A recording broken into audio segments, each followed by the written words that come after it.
Silakan Ustaz. Siapa yang mau membaca? Iya. Sambil mengikuti. Saya sudah print.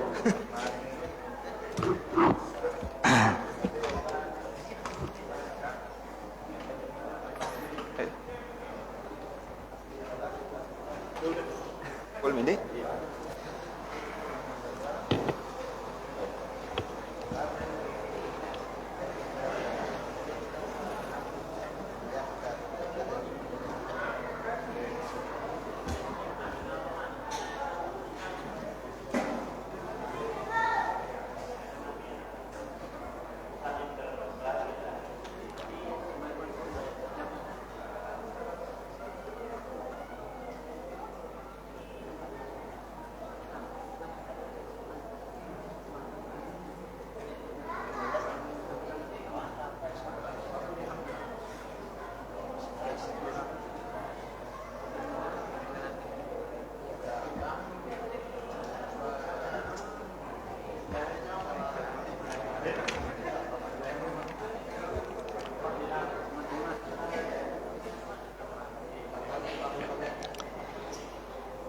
Bismillahirrahmanirrahim.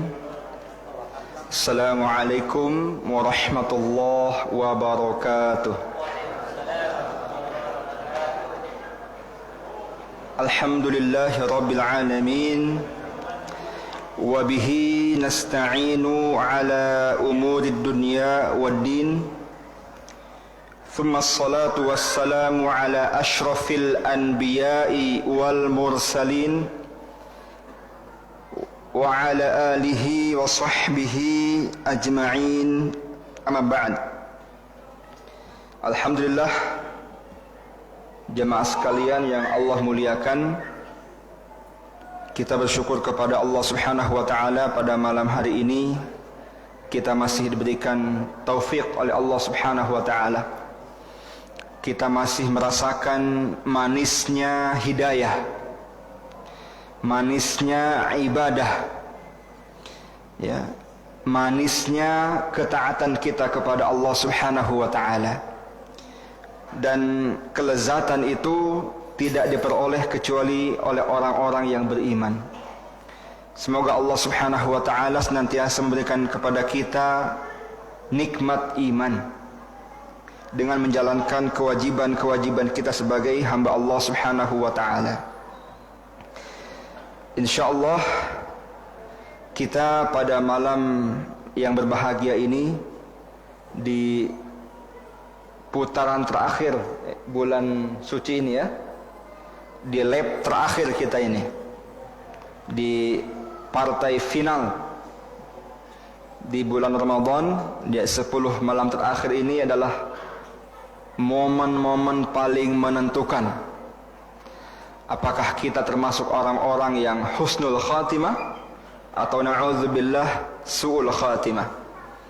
Rasulullah sallallahu alaihi wasallam bersabda dalam sebuah hadis yang cukup panjang, yang mana hadisnya menceritakan tentang amalan-amalan seorang hamba dan ujungnya ada yang masuk surga dan ada yang terpeleset ke neraka.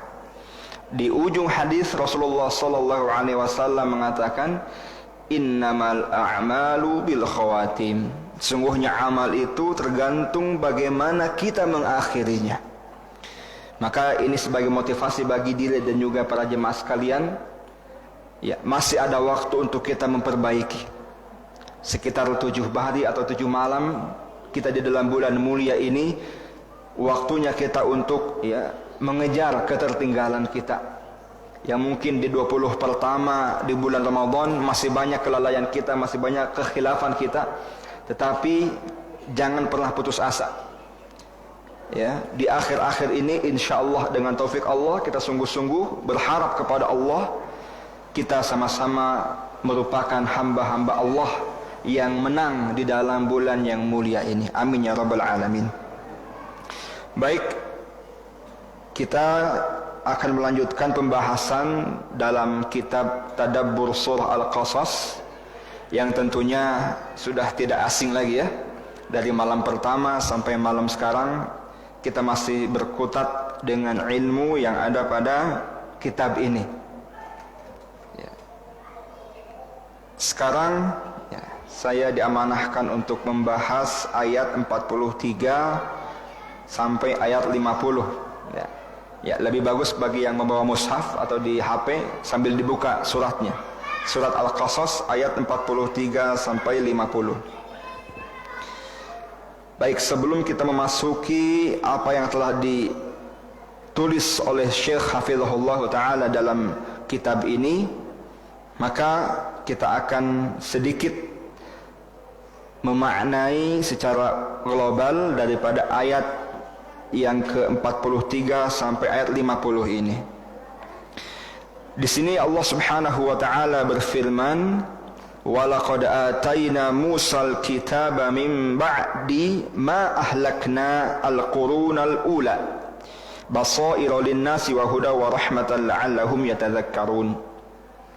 Allah telah memberikan Nabiullah Musa alaihissalam Alkitab, yaitu At-Taurah. Para ulama mengatakan bahwasanya setelah turunnya Taurat, Allah tidak lagi mengazab hambanya secara langsung. Ya. Jadi para ulama mengatakan, dikatakan di sini mim ba'di ma ahlakna al-qurunal ula, setelah kami hancur leburkan ya kaum-kaum pada yang di abad-abad pertama. Dari kata ini para ulama mengatakan bahwa setelah turunnya Taurat, Allah tidak menurunkan azab secara langsung sebagaimana kepada kaum-kaum terdahulu. Ya, ada yang dihujani batu, ada yang dibalikan bumi dan sebagainya. Tetapi setelah Taurat, maka seluruh azab itu ya, tidak lagi diturunkan oleh Allah Subhanahu wa taala, sampai juga kepada kita umat Nabi Muhammad sallallahu alaihi wasallam. Dan kitab ya, yang diturunkan kepada kaum Nabi Musa ya, yaitu Taurat, ini juga sebagaimana diturunkan kepada atau sebagaimana Al-Quran yang diturunkan kepada Nabi Muhammad sallallahu alaihi wasallam. Jadi secara umum di dalam ayat-ayat ini Allah ingin memberikan informasi kepada Nabi kita Muhammad sallallahu alaihi wasallam bahwasanya, wahai Muhammad ya, kami juga sudah turunkan kitab kepada Nabi Musa setelah kami membinasakan kaum-kaum sebelum Nabi Musa. Jadi ayat ini, meskipun dari awal kita ikuti kitab ini menceritakan tentang bagaimana Nabi Musa alaihissalam ya, bagaimana beliau dengan Fir'aun, lalu kemudian bagaimana beliau bertemu Sahibu Madian ya, sudah dibahas pasti. Bagaimana beliau memberikan air, kemudian diminta untuk menikahi salah satu putri dan sebagainya. Nah, dan pada ayat ini ditujukan kepada Nabi kita Muhammad sallallahu alaihi wasallam sebagai informasi bagi Nabi kita Muhammad sallallahu alaihi wasallam bahwasanya ini ada Nabiullah yaitu Musa alaihissalam yang juga ya menyebarkan agama Allah. Nah, makanya di dalam ayat selanjutnya dikatakan, wa ma kunta bijanibil gharbi idh qadayna ila Musa al-amra wa ma kunta minasyahidin. Ya Muhammad, engkau tidak ada waktu kami memberikan perintah kepada Nabi Musa. Ya. Jadi ini khitab kepada Nabi kita Muhammad sallallahu alaihi wasallam. Allah mengabarkan dan mengatakan kepada Nabi Muhammad, wahai Nabi Muhammad, waktu itu ketika datang wahyu kepada Nabi Musa dan datang perintah dari Allah Subhanahu wa taala kepada Nabi Musa, engkau tidak ada bijanibil gharbi, maksudnya di dalam surah ada yang dikatakan bil wadil muqaddasi tuwa, di mana Nabi Musa mendapatkan wahyu daripada Allah Subhanahu wa taala, atau mendapatkan perintah daripada Allah Subhanahu wa taala. Nah, Allah mengatakan di sini, wahai Muhammad, ketika itu engkau tidak ada. Idz qadayna ila Musa al-amra, ketika kami memerintahkan kepada Nabi Musa, wa ma kunta minasyahidin, dan engkau tidak menyaksikan peristiwa tersebut. Dan nanti ini ada tujuannya kenapa Allah Subhanahu wa taala memberikan informasi ini. Walakinna ansha'na qurunan fatatawala 'alaihimul umur wa ma kunta sawiyan fi ahli Madyan. Begitu juga wahai Nabi Muhammad, ketika Nabi Musa bertemu dengan ahli Madyan, ya, ketika sahibu Madyan itu, engkau juga tidak ada wahai Muhammad. Ya. Engkau juga mungkin dalam bahasa kita belum ada pada waktu itu ketika Nabi Musa mengemban amanahnya. Wa ma kunta bijanibil turi idz nadaina. Ya, begitu juga ketika kami panggil Nabi Musa di Jabal Tur, ya. Ketika Allah memanggil Musa di Jabal Tur itu, engkau juga tidak ada wahai Muhammad. Walakin rahmatan min rabbika litunzira qauman ma atahum min nadhirin min qablika la'allahum yatadhakkarun. Nah, inilah tujuan kenapa Allah Subhanahu wa taala memberikan informasi ini kepada Nabi Muhammad sallallahu alaihi wasallam. Yaitu apa? Bahwa rahmatan mir rabbik, kami, kata Allah Subhanahu wa taala, menginformasikan ini untuk menjadi pelajaran bagi engkau wahai Muhammad. Rahmatan sebagai bentuk juga kasih sayang. Kenapa? Karena di dalam pengemban tugasnya nanti Nabi Muhammad, ya, Nabi kita Muhammad sallallahu alaihi wasallam juga akan menghadapi sebagaimana yang dihadapi oleh Nabi Musa. Ya. Makanya para ulama, ya, tafsir mengatakan bahwasanya sepertiga atau kebanyakan daripada isi kandungan Al-Quran adalah al-qasas atau kisah-kisah. Linusabbita bihi fuadak, di dalam Al-Quran dikatakan, ya Allah mengabarkan, memberikan informasi ini, dan ini informasi dari Al-Quran lengkap, ya, validitasnya sudah tentu tidak diragukan lagi.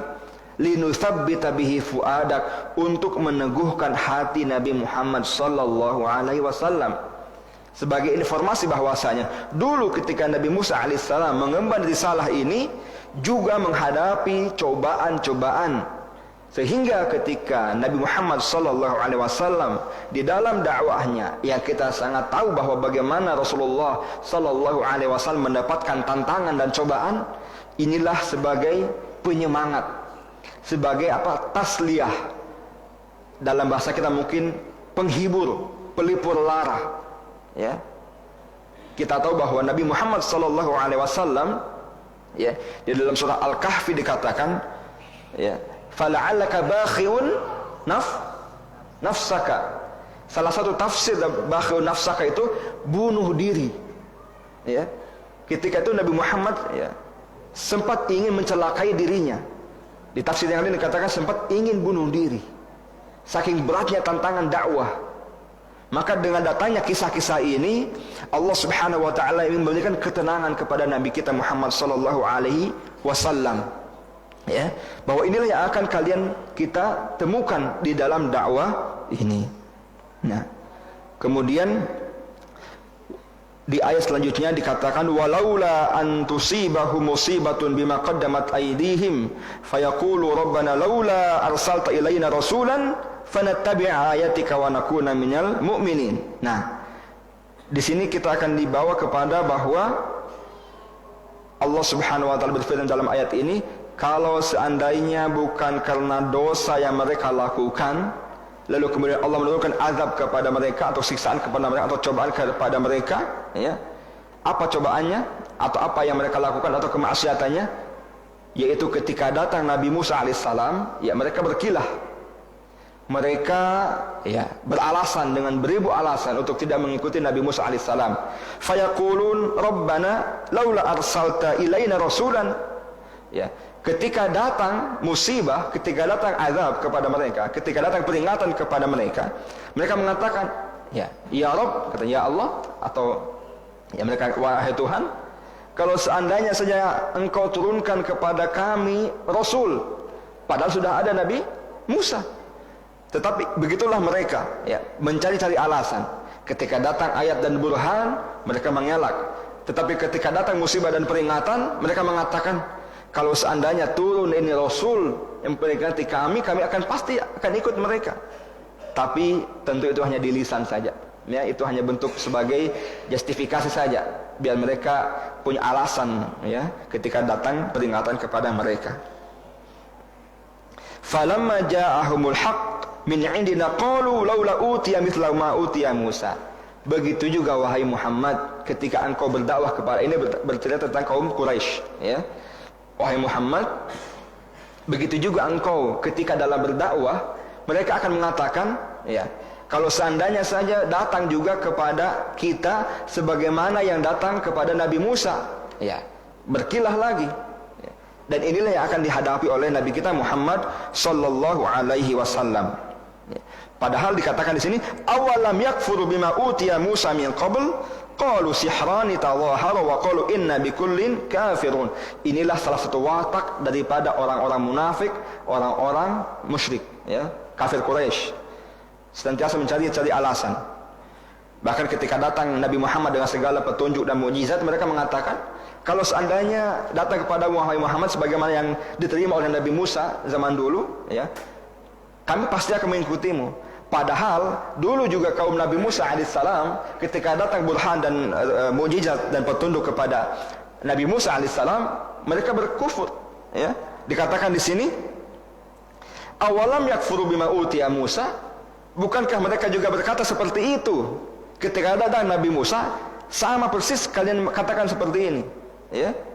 Mereka juga mengatakan kalau seandainya ini, kalau seandainya ini, tapi tetap mereka tidak beriman. Begitu juga dengan kaum kafir Quraisy yang ketika datang Nabi Muhammad mereka berkilah seperti itu, ya. Mereka mengatakan ya, kalau seandainya ada juga yang datang seperti kepada Nabi Musa. Awalam yakfuru, maka ditekankan di sini oleh Allah Subhanahu wa taala, awalam yakfuru bima utiya Musa. Katakanlah wahai Muhammad, bukankah mereka juga kufur terhadap apa yang didatangkan atau apa yang dibawa oleh Nabi Musa alaihissalam? Bahkan mereka mengatakan apa? Musa dan Harun qalu sihrani, ya. Mereka mengatakan bahwa apa yang dibawa oleh Nabi Musa dan Harun itu adalah sihir, ya. Begitu juga yang datang kepada Nabi Muhammad, ya. Nabi Muhammad juga dikatakan sahir, betul? Ya. Inilah gambaran yang diinformasikan oleh Allah Subhanahu wa taala kepada Nabi kita Muhammad sallallahu alaihi wasallam. Ya, jadi ini gambaran singkat tentang ayat ini. Maka kita membaca insyaallah poin-poin yang sudah ditulis oleh Syekh kita hafizahullah taala. Pada poin pertama beliau mengatakan yursilullahu ta'ala rusulah bil ayati ila ibadihi tabsiratan lahum wa hidayatan wa rahmatan la'allahum yatadhakkaruna ma'adahum wa hisabahum. Allah Subhanahu wa ta'ala mengutus Rasul itu tidak lain dan tidak bukan untuk memperingatkan kita, untuk mengingatkan kita kembali bahwa kita ini tidak hidup hanya di dunia, bahwa kita ini suatu saat akan kembali kepada Allah Subhanahu wa taala, ya. Makanya di sini dikatakan yatadzakkaruna ma'adahum, tempat kembali, wa hisabahum, dan bukan hanya kembali tetapi akan dihisab juga. Ya. Berbeda dengan orang-orang kaum kafir, ya. Ada yang namanya disebut dengan ad-dahriyun. Mereka itu mengatakan wa ma yuhlikuna illa ad-dahr, katanya. Kita ini hidup dan kalau sudah habis waktunya kita mati sudah. Itu apa yang mereka imani, orang-orang ya munafik, orang-orang kafir. Tetapi kita tidak. Kita mengimani setelah kehidupan ada kematian, setelah kematian ada kehidupan lagi, dan bukan hanya kehidupan, ada hisab. Nah, makanya Allah Subhanahu wa taala mengutus para rasul itu untuk memperingatkan kita akan hal ini. Ingat wahai hamba-hamba Allah bahwa dunia ini sementara, kemudian kita akan dipanggil kembali oleh Allah Subhanahu wa taala, dan bukan hanya mati tetapi kemudian dihidupkan dan ada hisab di sana. Dan inilah salah satu tugas yang diemban oleh para Rasulullah sallallahu alaihi wasallam. Ya, kemudian dikatakan juga di sini yadhkurullahu min akhbarir rusul wa ahwalil umam as-sabiqah ma fihi mu'tabarun nastafidu minhu fil ayamil hadirah wal qadimah. Sebagaimana yang tadi kita katakan di awal bahwa Allah Subhanahu wa taala memberikan informasi tentang keadaan, tentang kondisi umat-umat sebelum kita untuk apa? Pelajaran bagi kita. Mu'tabar. Nah, Ketika kita sudah mendapatkan pelajaran, kita gunakan pelajaran tersebut untuk bagaimana kita melalui hari-hari kita, ya, untuk bagaimana kita jadikan apa yang telah menimpa mereka pelajaran bagi kita, sehingga kita juga tidak seperti mereka, ya. Kemudian pada poin ini juga Syekh mengatakan, min a'zami asbabil hidayah wal al-hidayah ar-ruju' ila kitabillah ta'ala wan nazar fi ma yata'allaqu bil umamil madiyah. Salah satu sebab hidayah terbesar adalah tentunya yang pertama kembali kepada kitabullah, ya. Tidak ada tempat untuk kita meminta hidayah daripada Allah Subhanahu wa taala kecuali Al-Qur'an, hudan linnas, ya. Al-Qur'an yang menjadi petunjuk bagi kita. Makanya di awal ayat dikatakan walaqad ataina Musal kitab, ya. Dikatakan Al-Kitab, yang pada Nabi Musa adalah At-Taurah dan Nabi kita adalah Al-Qur'an. Maka Syekh mengatakan di sini atau menyimpulkan di sini, salah satu faktor terbesar untuk kita mendapatkan hidayah adalah dengan kita kembali kepada Al-Qur'an. Dan bulan Ramadan adalah bulan yang lekat dengan Al-Qur'an, ya. Maka camkan atau azamkan dalam diri kita bagaimana agar kita memperbanyak membaca Al-Qur'an, mentadaburi Al-Qur'an, ya, mengamalkan Al-Qur'an. Karena itulah sebab-sebab hidayah. Kalau kita tidak bisa dekat dengan Al-Qur'an di bulan Ramadan, apalah lagi ketika di luar Ramadan. Semoga Allah Subhanahu wa taala menjadikan kita orang-orang yang senantiasa dekat dengan Al-Qur'an. Nah, Syekh juga di sini mengatakan bahwa salah satu juga sebab untuk kita mendapatkan hidayah, pelajaran dan sebagainya atau taufik Allah adalah wan nazar fi ma yata'allaqu bil umamis sabiqah, adalah dengan membaca, ya, mengambil ibrah dan pelajaran dari peristiwa yang terjadi kepada umat-umat sebelum kita, ya. Itu juga bisa menjadi jalan-jalan hidayah. Dan betapa banyak orang yang mendapatkan hidayah dengan izin Allah Subhanahu wa taala setelah mereka membaca sebuah kisah, ya. Tentu dalam hal ini adalah kisah dari dalam Al-Qur'an. Kisah dalam Al-Qur'an, ya, bukan kisah yang lain, ya. Bukan kisah selainnya, ya. Al-Qur'an. Kalau dia mencari hidayah terus katanya harus baca kisah juga dengan umat-umat terdahulu, ya. Banyak umat terdahulu, ya, tetapi harus pilih-pilih juga, ya. Yaitu kisah yang tercantum di dalam Al-Qur'an, bukan kisah yang sembarangan, ya. Bukan mendapatkan hidayah tetapi kita malah bertambah dhalalah. Na'udzubillahi min dzalik. Fi dzikril madhi mu'tabadun fil hadiri wa dilalatan muqni'ah lil uqala. Nah, ini juga merupakan tujuan kenapa Allah Subhanahu wa taala memberikan gambaran informasi kepada Nabi kita Muhammad sallallahu alaihi wasallam tentang keadaan umat-umat sebelumnya. Kenapa? Karena di situ ada dilalah muqni'ah lil uqala. Ada petunjuk yang bisa membuat orang-orang berakal itu puas. Maksudnya apa? Ketika kita membaca sejarah misalnya, ketika kita membaca bukti-bukti otentik bahwa di sini pernah terjadi ini, kita tentu, ya, mendapatkan sebuah pengetahuan yang kita cari.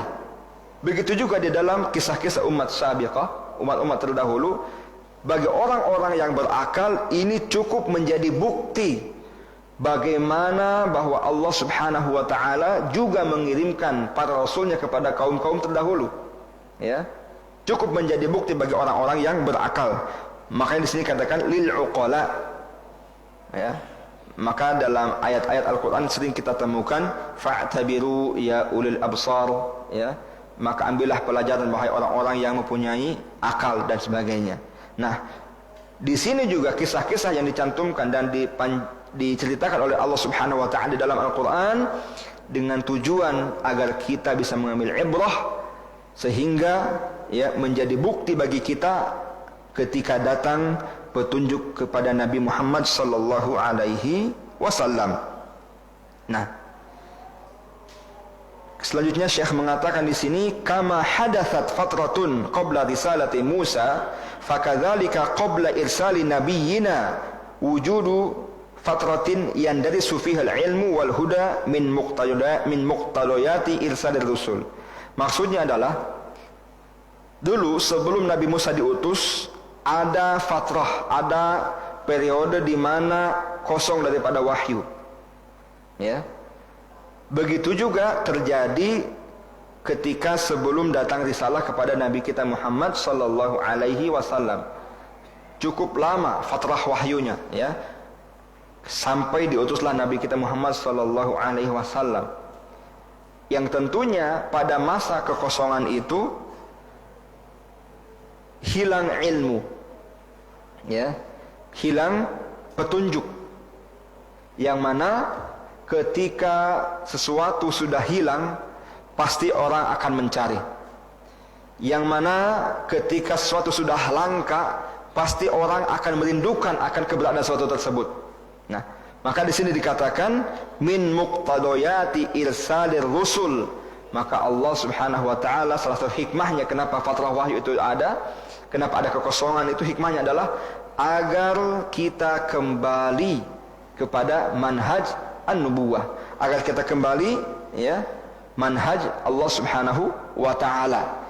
Jadi salah satu hikmahnya kenapa ada kekosongan wahyu di antara para rasul ini, sehingga, ya, tabiat manusia itu ketika sesuatu kosong pasti dia akan mencari. Nah, dengan harapan ketika datang risalah Nabi Muhammad sallallahu alaihi wasallam, kita bersegera untuk menyambutnya, ya. Dan kita merindukan sosok di mana Allah Subhanahu wa taala mengutus rasul untuk kita. Ya. Jadi itu salah satu hikmah kenapa ada kekosongan wahyu. Ya. Kan kalau kita bisa bertanya misalnya, kenapa tidak setiap tahun saja rasul ini meninggal langsung datang lagi. Tapi Allah punya tujuan, Allah punya hikmah di balik segala sesuatu yang telah Allah lakukan, ya. Maka dalam hal ini kekosongan wahyu sebagaimana kosong Musa, begitu juga dengan kosongnya wahyu kepada sebelum Nabi Muhammad SAW, agar kita ada rasa rindu untuk kembali kepada manhaj, ya, yang diridhoi oleh Allah Subhanahu wa taala. Ya.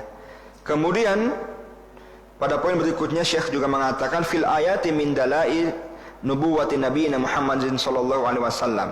Nah, ayat-ayat tadi yang kita baca 43 sampai 50 itu, ya, yang kita katakan bahwa ini adalah kabar tentang bagaimana Nabi Musa, terus kemudian Allah mengatakan, wahai Muhammad, bahwa engkau tidak ada ketika Nabi Musa diutus, ketika Nabi Musa menerima sebuah perintah dari Allah Subhanahu wa taala.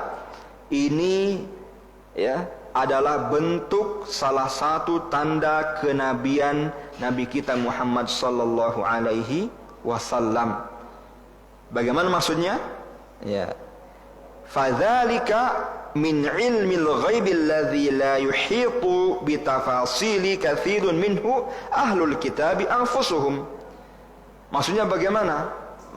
Kenapa ini cerita atau kisah ini menjadi mukjizat dan tanda kenabian Nabi kita Muhammad sallallahu alaihi wasallam? Karena kisah ini, cerita ini, kronologi ini tidak diketahui kecuali oleh Allah Subhanahu wa ta'ala. Lalu kemudian Allah tuangkan di dalam Al-Quran, yang mana Al-Quran adalah petunjuk bagi Nabi kita Muhammad sallallahu alaihi wasallam, untuk kemudian Rasulullah mendakwahkannya. Ya, makanya di sini dikatakan, wa ma kunta minasyahidin, ya Muhammad, engkau waktu itu tidak ada. Nah, karena kalau dikatakan bahwa Nabi Muhammad menyaksikan bagaimana itu Nabi Musa alaihissalam menyampaikan risalah, ya, dengan mata kepalanya sendiri, itu akan menjadi hujah bagi orang-orang yang tidak mau menerima dakwah Rasulullah. Bisa difahami? Hujahnya adalah mereka mengatakan, itu kan karangan engkau. Nah, itu kan karangan kita, ya, wahai Muhammad.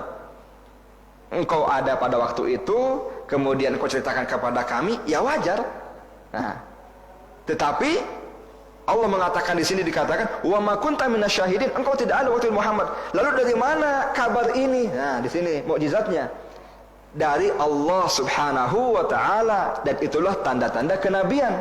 Yang mana nabi itu tidak mungkin mendapatkan wahyu kecuali dari Allah Subhanahu wa taala, dan tidak mungkin mengabarkan sesuatu kecuali atas informasi dari siapa? Allah Subhanahu wa taala. Maka di sini disebutkan ayat-ayat yang tadi ini, ya, yang 43 sampai 50 ini sebagai tanda kenabian Nabi Muhammad sallallahu alaihi wasallam. Ya. Kita mengetahui bahwa nabi kita ummi, la yaqra wa la yaktub, ya, tidak menulis dan tidak membaca. Nah, kenapa, apa hikmahnya? Agar ketika datang mukjizat kepada kepada nabi kita, lalu kemudian nabi kita mendakwahkan kepada kaum Quraisy, ya. Mereka, kalau nabi itu pandai menulis, pandai membaca, mereka juga akan berhujah. Ini buatan kita ini, tulisan kita ini, bukan dari Allah. Tetapi kaum Quraisy mengetahui bahwa Nabi Muhammad la yaqra wa la yaktub, ummi. Ini hikmahnya. Berarti yang datang daripada Nabi Muhammad sallallahu alaihi wasallam adalah betul-betul dari Allah Subhanahu wa taala. Sebagaimana kisah yang dituangkan dalam ayat ini juga, bahwa Nabi Muhammad ini tidak menyaksikan bagaimana prosesnya, kronologinya, ceritanya, ya. Bahkan rekaman pun tidak ada. Tetapi Allah mengabarkan di dalam Al-Quran, nih, ya, ini kisah dari Allah Subhanahu wa taala. Bahkan di sini katakan ahlul kitab pun, ya, tidak mengetahui kisah ini. Kenapa? Karena hanya ada di dalam Al-Quran yang diturunkan kepada Nabi Muhammad sallallahu alaihi wasallam sebagai bentuk atau tanda-tanda kenabian beliau. Ya. Maka disinilah mukjizat Al-Quran. Maka kisah-kisah yang ada dalam Al-Quran ini ada tujuannya, ya. Bahkan dalam ini dikatakan, ditegaskan, wa ma kunta ladaihim, dari yang lain, ya, wa ma kunta bijanibil gharbi, ya. Ketika Allah mengatakan engkau Muhammad tidak ada di Gunung Tur waktu itu, tujuannya apa mengabarkan itu, ya? Maka ilmu yang kau dapatkan itu, informasi yang kau dapatkan dari Allah Subhanahu wa taala sebagai penguat ketika kita menyampaikan dakwah kepada kaum Quraisy. Ya, sekali lagi, karena kalau kaum Quraisy mengetahui bahwa Nabi Muhammad menyaksikan kronologinya, mereka mengatakan, ditambah-tambahi pasti itu, ya. Nah, itu dari cerita karangan itu. Tidak. Kita tidak ada waktu itu. Lalu dari mana informasi ini? Dari Allah Subhanahu wa taala. Maka saya dikatakan fil ayati min dalain nubuwah, tanda-tanda kenabian Nabi Muhammad sallallahu alaihi wasallam. Ya, tidak ada yang bisa menyangkal, ya. Ya, tidak ada yang bisa menyangkal tentang kenabian Nabi Muhammad sallallahu alaihi wasallam. Yang ada mengelak, ya. Menyangkal mereka tidak bisa. Kalau mengelak pandai, ya. Begitulah orang-orang kaum Quraisy. Kemudian di poin selanjutnya dikatakan, saya punya berapa ini, Ustaz? 9, ya? Wah, masih banyak ini. Baik, ya, kita yang poinnya similar kita rangkum saja. Jadi di dalam kisah Nabi Musa ini ada pelajaran bagi kita dan tanda-tanda kenabian Nabi Muhammad SAW. Kemudian di dalam ayat ini dikatakan, walaula antusibahum musibatun bima qaddamat aydihim. Nah, Syekh mengatakan di sini bahwa ayat ini menerangkan anna asbabal masaib hiya dzunub wal ma'asi. Ya, sebab-sebab terjadinya musibah adalah dosa dan kemaksiatan. Ya. Walaula antusibahum musibatun bima qaddamat aydihim. Kalau seandainya ketika datang kepada mereka musibah, yang mana musibah itu bima qaddamat aydihim, atas ulah-ulah tangan mereka. Nah, di sini dalil jelas bahwa musibah itu, nah, dari kita sebagai orang beriman harus meyakini ketika datang musibah, ketika datang bencana, ketika datang cobaan, kita introspeksi diri. Bisa jadi ada dosa yang kita lakukan, ada kelalaian yang kita lakukan, ya, ada kemaksiatan yang kita tidak sadari maupun kita sadari. Maka orang mukmin itu ketika ada musibah, kita katakan apa? Inna lillahi wa inna ilaihi raji'un. Dan kata itu bukan hanya sekadar kita mengaku bahwa kita kembali kepada Allah, tetapi bahwa semua dari Allah untuk peringatan kepada kita atas apa? Atas dosa dan kelalaian kita. Maka di sini katakan hiya dzunubu wal ma'asi wa anna al-bu'da anha sababu hululi al-khairi wal barakat bi idznillah taala. Dan terhindarnya kita dari kemaksiatan, kita berlepas dari kemaksiatan adalah sebab atau sebab utama turunnya keberkahan daripada Allah Subhanahu wa taala. Walau anna ahlal qura amanu wattaqaw la fatahna 'alaihim barakatin minas sama' wal ardh. Kalau seandainya para penduduk bumi ini beriman dan bertakwa, maka kami bukakan pintu untuk mereka keberkahan daripada langit. Ya, kita ngebut sedikit ya, tapi mudah-mudahan difahami, insyaallah. Nah, di sini Syekh mengatakan ada orang yang mengatakan bahwa az-dzunubu wal ma'asi la tusabbibu laha fil masaib mukhalifan li kitabillahi ta'ala. Ada orang mengatakan bahwa ini bencana tidak ada kaitannya dengan dosa. Ada yang mengatakan begitu. Ini apa namanya? Alam, faktor alam saja, bencana alam ya, yang terjadi begitu saja ya. Tetapi tentu bagi orang beriman ini menyelisihi kitabullah dan sunnah Rasulullah sallallahu alaihi wasallam. Allah mengatakan dengan tegas di dalam Al-Qur'an surah Asy-Syura ayat 30, "Wa ma asabakum min musibatin fabima kasabat aydikum," jelas. Dan musibah yang menimpa kamu adalah karena ulah-ulah kalian. Itu yang kita imani sebagai orang beriman, ya. Meskipun ada orang-orang yang mengaku bahwa ini tidak ada kaitannya dengan kemaksiatan, amal soleh, bencana-bencana saja. Nah, kasih tahu, ini dalilnya Pak. Kalau tidak mau, ya kita berdoa saja sama Allah semoga dikasih hidayah. Ya. Padahal dalilnya jelas bahwa musibah itu salah satu sebabnya adalah karena kemaksiatan kita.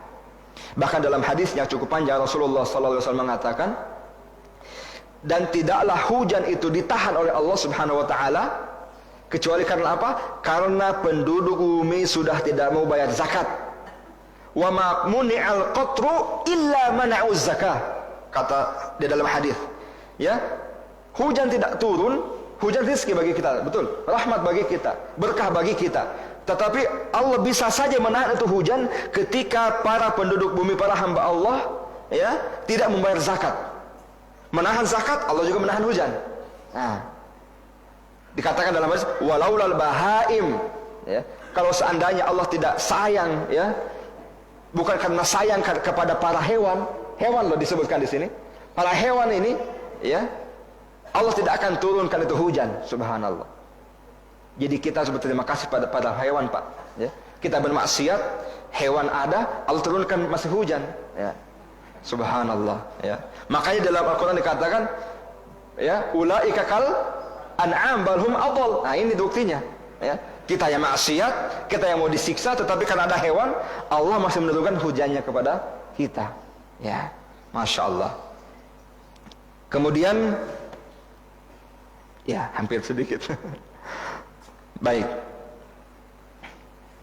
Ketika dalam poin ini dikatakan fasyaul fasad wa zulm, ya, ini sama. Poinnya adalah bahwa maksiyah, kemungkaran ketika menebar di muka bumi ini pasti akan ada musibah yang datang, ya, pasti akan musibah yang akan datang. Maka kemudian dikatakan di sini ma'ahwajan nasa ila taubati lillah wa ila istighfarihi mimma kasabat aydihim fa innallaha ta'ala yu'adzibul mustaghfirin. Maka apa? Ketika ada sebuah kemungkaran, ada kemaksiatan, yang pertama kita lakukan adalah kita beristighfar kepada Allah Subhanahu wa taala. Wa ma kana Allahu mu'adzibahum wa hum yastaghfirun. Allah tidak akan mengazab kaum selama ada yang beristighfar. Dan bukan tentunya hanya beristighfar, tetapi kita berusaha untuk mencegah kemungkaran tersebut, ya. Untuk apa? Mencegah kemaksiatan merajalela di masyarakat kita, ya. Dan Allah tidak akan mengazab kita selama kita meminta ampun dan beristighfar kepada Allah Subhanahu wa taala. Nah, kemudian di dalam poin ini juga Allah Subhanahu wa taala, atau pelajaran yang penting bisa kita dapatkan adalah bayyana Allah taala hal kufar Quraisy 'indama da'ahum an-nabiyuna sallallahu alaihi wasallam ila Allah taala wa qad ja'ahum bil ayati kama ja'a Musa. Nah, ini sudah kita bahas tadi bahwa Nabi Muhammad juga ketika berdakwah dengan ayat-ayat dan mukjizat serta bukti-bukti dari Allah Subhanahu wa taala, mendapatkan apa yang juga didapat oleh Nabi Musa, pertentangan, ya, pengelakan dan sebagainya. Nah, maka di sini akan terang siapa yang meminta dan bertanya kepada Rasulullah. Ya, apa pertanyaannya? Kalau begitu ya Rasulullah, wahai Muhammad, datangkan kepadaku ayat, datangkan kepada kami bukti, maka kami akan beriman. Kan mereka memintanya begitu. Ya, di sini akan terlihat siapa yang meminta hidayah hanya di lisan saja, dari orang yang meminta hidayah dengan hatinya. Ya, maka di sini para jemaah sekalian Allah muliakan, salah satu pelajaran penting bagi kita adalah ketika kita, ya, meminta hidayah kepada Allah Subhanahu wa taala dengan sungguh-sungguh. Ya, kata ihdinas siratal mustaqim itu harus menghujam betul dalam hati kita. Jangan sampai Al-Fatihah yang selanjutnya kita baca itu hanya sekedar di lisan saja. Ya, tetapi ketika kita membaca ihdinas siratal mustaqim atau iyyaka na'budu wa iyyaka nasta'in, hujamkan dalam hati kita sehingga taufik Allah Subhanahu wa taala senantiasa mengiringi kita. Dan itulah konsekuensi daripada keimanan kita kepada Allah Subhanahu wa taala. Fil ayati dalilun ala jawazi tanazzuli ma'al khasmi fil munaqashati li bayani al-haqqi wa iqamati al-hujjati wat tahaddi. Ini juga ada isyarat bahwasanya kita boleh berdebat dengan ahli batil untuk menerangkan sebuah kebenaran. Tentunya dengan kriteria tertentu, dengan ilmu-ilmu kita, ya, dengan kapasitas yang ada kita.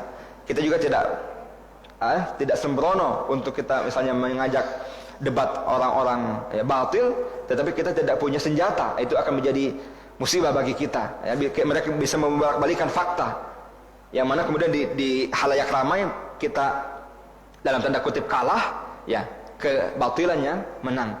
Tetapi ketika kita mempunyai modal senjata yang kuat, maka kita harus berani untuk tampil, ya, membela agama kita, bahkan sampai mendebat orang-orang ahlu batil. Nah, kemudian poin terakhir insyaallah, ya, sudah jam 9 lebih. Di sini dikatakan bahwa inna minal hikmati an yanzura al-mar'u qabla an yunaqisha ahadan hal huwa talibu haqqin aw sahibu hawa. Ini berkaitan dengan tadi berdebat dengan ahli batil. Kita harus introspeksi niat kita.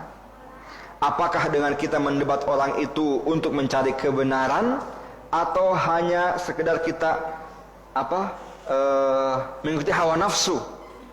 Maka tadi dikatakan orang yang bertanya kepada Nabi Muhammad atau kepada Nabi Musa tentang datangkan kepada kami mukjizat, datangkan kepada kami bukti, datangkan kepada kami rasul, ya. Berbeda ketika mereka mengatakan hanya untuk, ya, mengelak dan menunda-nunda, dengan orang yang meminta tersebut untuk mendapatkan kebenaran. Sangat berbeda, ya. Maka ketika kita ingin berdebat seseorang itu, atau, ya, berdakwah secara umum, kita lihat niat-niat kita. Kita ingin menyampaikan kebenaran, atau hanya sekedar kita ingin disebut sebagai, ya, pintar bicara atau pintar dakwah dan sebagainya. Itu perlu untuk kita jadikan pelajaran dan harus kita hindari. Nah, terakhir insyaallah, ya, terakhir ini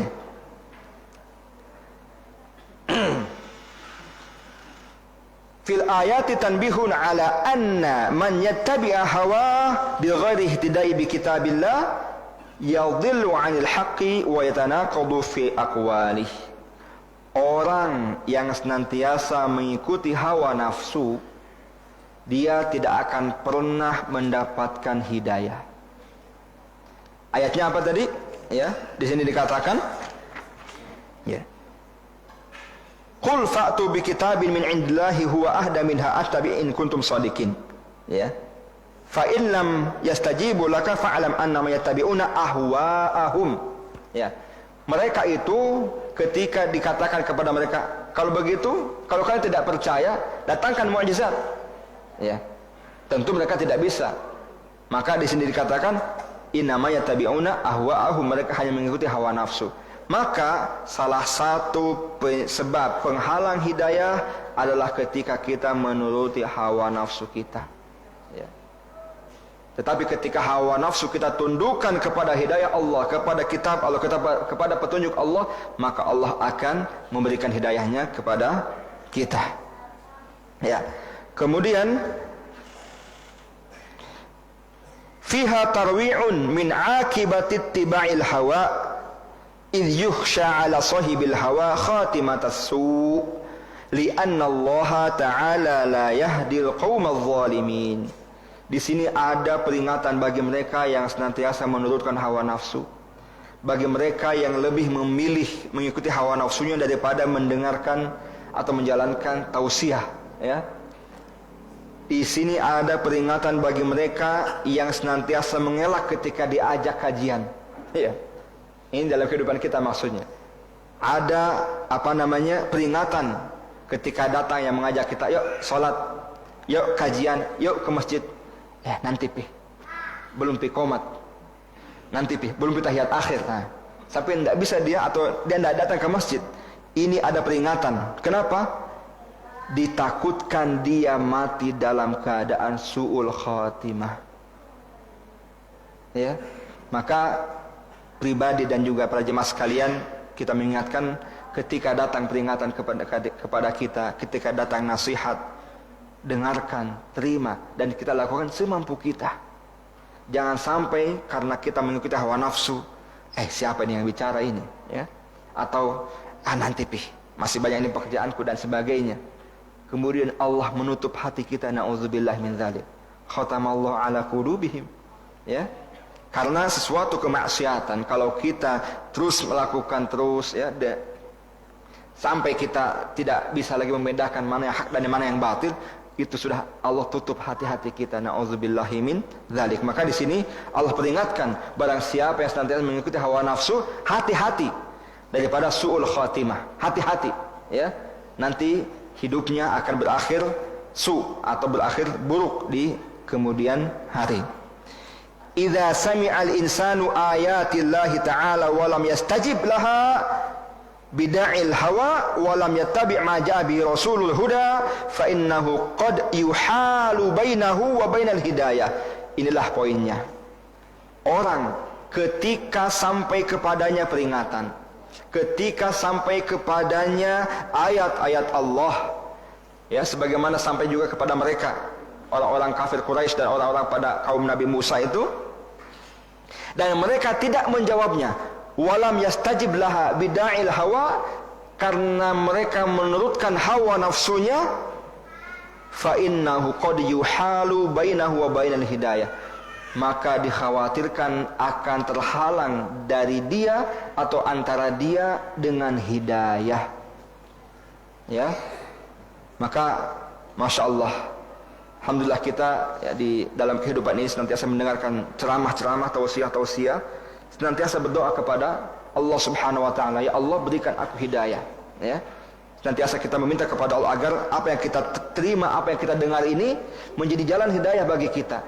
Dan kita senantiasa berdoa meminta perlindungan dari apa? Dari hati yang keras, ya, dari hati yang tidak mau menerima hidayah. Ya. Maka para jemaah sekalian yang Allah muliakan, ya, inilah beberapa poin yang telah ditulis oleh Syekh kita di ayat-ayat ini, yaitu, ya, kita ringkas sedikit bahwa ada kisah untuk menenangkan Nabi kita Muhammad sallallahu alaihi wasallam. Ada cerita dan contoh bahwa ketika dalam berdakwah pasti ada hal-hal yang juga dihadapi oleh Nabi Musa alaihissalam. Lalu kemudian di dalam ayat ini juga dikatakan bahwa kita ketika datang hidayah, maka kita harus siapkan telinga dan hati kita sebelum Allah menutup telinga dan hati kita. Na'udzubillahi min dzalik. Semoga ada manfaatnya. Barakallahu fikum. Subhanakallahumma wa bihamdik, asyhadu an la ilaha illa anta, astaghfiruka wa atubu ilaik. Assalamualaikum warahmatullahi wabarakatuh.